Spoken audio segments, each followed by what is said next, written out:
Well, hi there. This is Steve at 1000 Year Homes. So I'm going to talk about transitioning from drywall tape to fiberglass tape. There's a little bit difference in technique. First off, with drywall tape, you're going to end up filling in the cracks first, then mudding the tape, and then applying it, and then scraping it.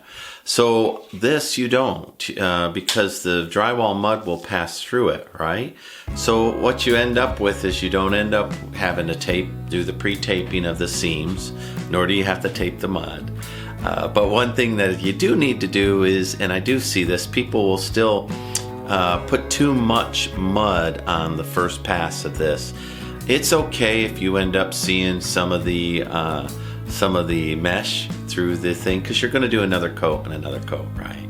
So, but you do want to make sure that it sticks. So don't tape it and then walk away for 3 weeks and come back, and it will fall off. This isn't that sticky of a tape. But this gives you a huge advantage if, like me, I'm working around real logs. Those real logs are going to change size a little bit, and this will give you a little bit of feedback and a little more structural energy. So if you're dealing with a house that will settle, move, transition, this is going to be your friend. In any case, no matter what you do, whether or not it's this or the tape, the drywall conventional tape that you're used to, don't do what I see in garages that are being sold to homeowners. That they'll tape the garage and they'll put one coat of drywall on it, and then they walk away, and then the tape will start peeling very quickly. It'll saturate. The same thing would happen here. It would last a little longer. If you're going to take the time to tape and drywall, do it right. Finish it up and paint the darn thing to seal the drywall so moisture doesn't go in and disrupt your seams. But this doesn't cause bubbles. It's just so much easier to use, and I buy it in 300-foot rolls. It'll come in blue for mold resistant, which I haven't been able to find for a while. But let me go ahead today, and this spot here is ready for final coat. When you do drywall with this, like I say, the first pass, you just want to get all the joints in. You want to get everything.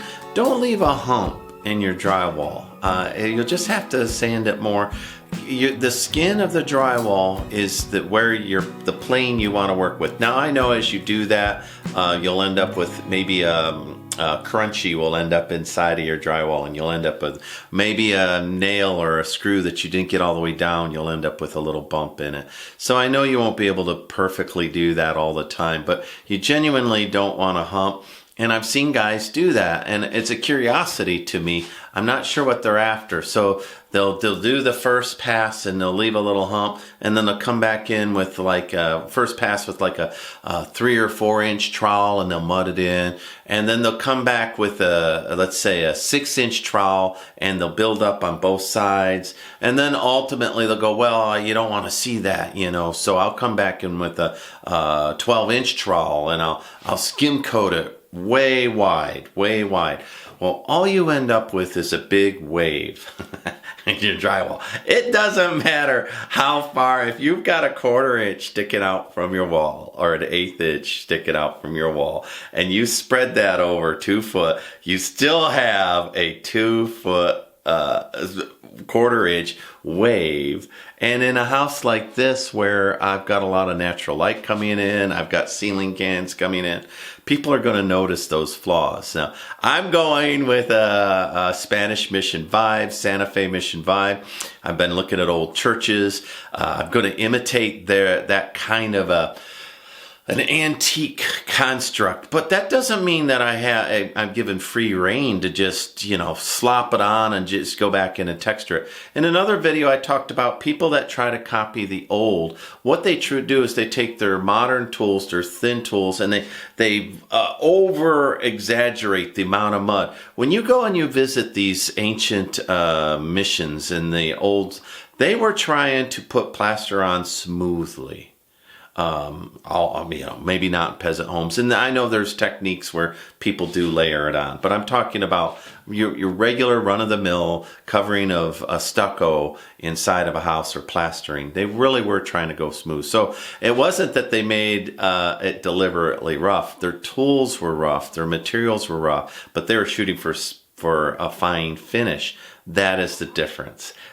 When you just say, oh, I'll make it look antique and I'll pile it on, all it does is look amateur. So stay close to the skin of the drywall.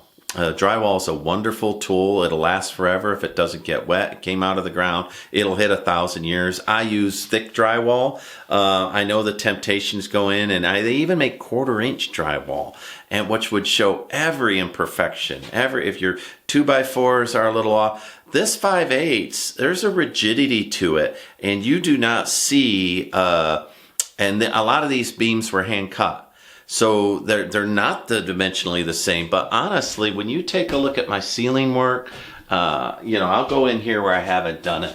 You can see that there's, a little bit of variation. Now, I did use dimensional lumber for some of this, but some of this I did not.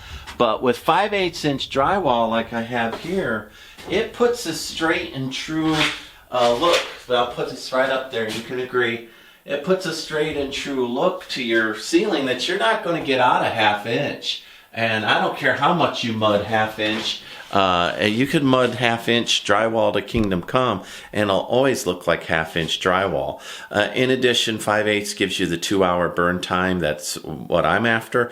Lastly, thicker means quieter. So if you have the room, and I'm in a tiny home. This is 8 foot across, and I didn't mess around. I used 5/8-inch drywall all the way around, which is going to be 1.1 inch thick, just in drywall from wall to wall. So join me on that adventure. And for goodness sakes, don't be tempted by the cheap price of 1/4-inch drywall, and I've seen that stuff, or 3/8, or it's just so thin that it's not worth doing. Not at all. Just get the 5/8 and muscle up. Get a buddy, muscle up. In my case, for the ceiling, I was using a lift. I've watched a couple of guys on YouTube that got a lot of views for how to do ceilings, and they're using cleats and how to solo put in a ceiling, and they are dead wrong. Very, very dangerous, and they're young enough. Maybe they're getting away with it through pure strength, but it's recklessly dangerous. Get a drywall lift. Harbor Freight Tools has them for, I don't know, $150, $200. Not a whole lot of anything. When you're done, I don't know. You could take it to the pawn shops. I see them selling at the pawn shops for $75. Get half your money back. It would be cheaper than buying beer for a friend, or get a friend to help you with that. So without further ado, let me take a look at this, and I'm working on final coat. You can see over here where I've already started removing the excess mud that I've got on the edge. See, looky there. There's an edge, and there, see, where it's very amateur. So I'm working on that. I'm going to get all that stripped this evening, and then I'll go hopefully get a second coat on here and sanding. The sanding part is what overheats me because it just drops all that dust on me. So anyway, let me zero in on that part of the wall. We can watch my new tools, see how good they do at knocking away the surplus. And I've mentioned several times that I don't use tape, painter's tape. And if you do and you're more comfortable with that, don't let me rain on your parade. Just use the painter's tape. But I prefer to be careful, and then if I need to clean up, I clean up. So that's mine. So I don't know if I'll speed walk through this part or if I'll play it real time. We'll find out when all's been said and done. But I'm not going to sand yet. I'm just going to work with my scraper tools and see how well I get.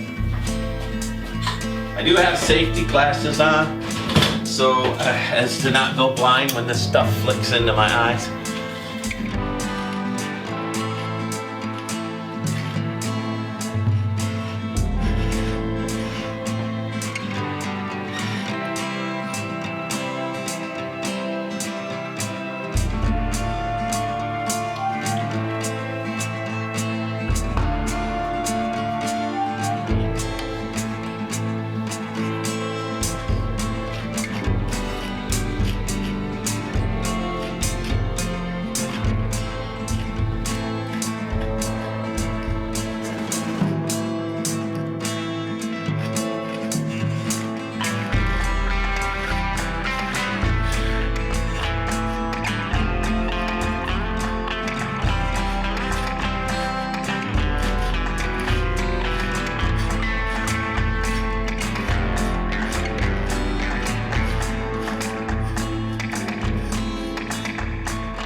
So far I'm going to leave it real time because this is not taking me very long and it's doing a great job. So let me finish this up with this tool.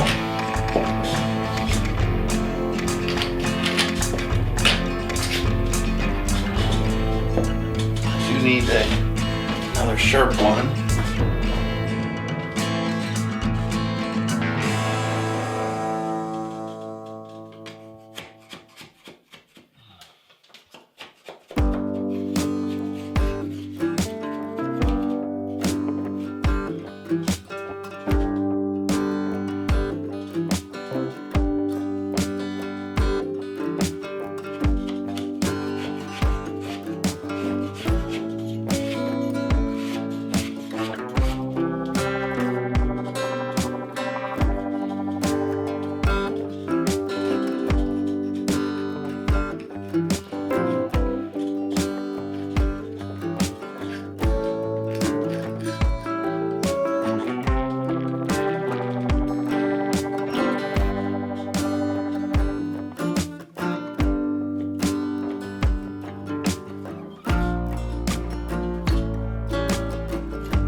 That curved edge. Let me get down on one of the logs so you guys can watch that. So and then I'll get a wire brush, I'll brush it all away, and we can do a comparison ourselves to the effectivity here. So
I bought 3 different weights. I've got a stainless steel, I've got a copper, and then I've got a nylon. So we'll start with the stainless steel. It's the stiffest, so yeah, I just clean that right up. And then they have this little end on that. And you know, these aren't fancy. I just went online and Googled 3-pack of brushes, mixed media. That's all I did. So I still see in the crevices a little bit of drywall in there. So, all right, not half bad.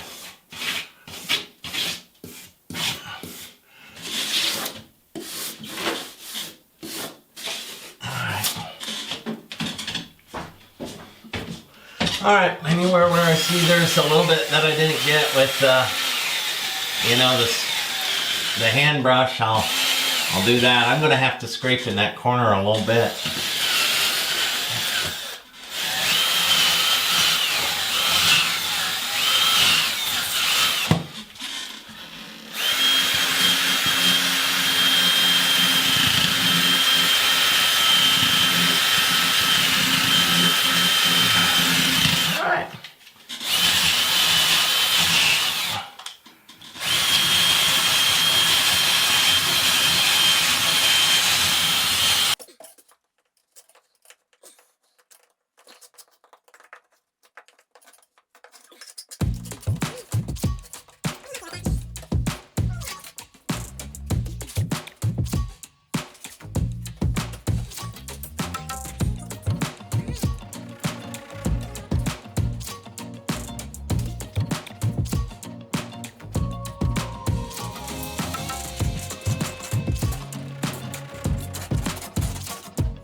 Well,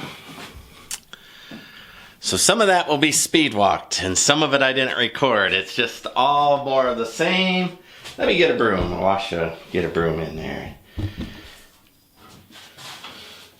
You know, the thing about details is once you're done with them, you're like, oh, I kind of forget what that looked like to start with. But what it looked like was a lot of, not a lot, but I definitely had overage of mud, plaster on the post, and whatnot. So I'll brush all this off. Oh, there we go. Brushed it all off. The sun's going down. I'm too hot. I'm gonna take a break, but you know, it's getting there. There's some edges on that log out, the organic part of that. That's a whole post in there, and it's designed to transfer the load into the roof when I put the reciprocal ceiling on. Some of these, you see, I haven't finished that part up there. You can see that there's a little miss. I'll get it a little bit. But right here where I scraped and used the wire brush on, that looks pretty good. So I'll get it just perfect where I'm satisfied before that plaster comes in. And I'll have all the sanding done and all of the dirty work done. Well, for those of you who repeat and come back, sometimes you can skip some of these because they're just my personal journal of what I did today. And what I did today is removed all of the overplastering on the post there and get that ready for a final top coat, that one bay. And I'll get that on before I head back to the Katie House Inn where I'm staying and get showered. So I have, this is my last night here. I wish I could have come and gone and got all of this done so that I would have had a shower, but we'll work something out. The field showers feel fine. So, all right. Thanks much. This is Steve, 1000 Year Home. Like, subscribe, follow me along. Bye.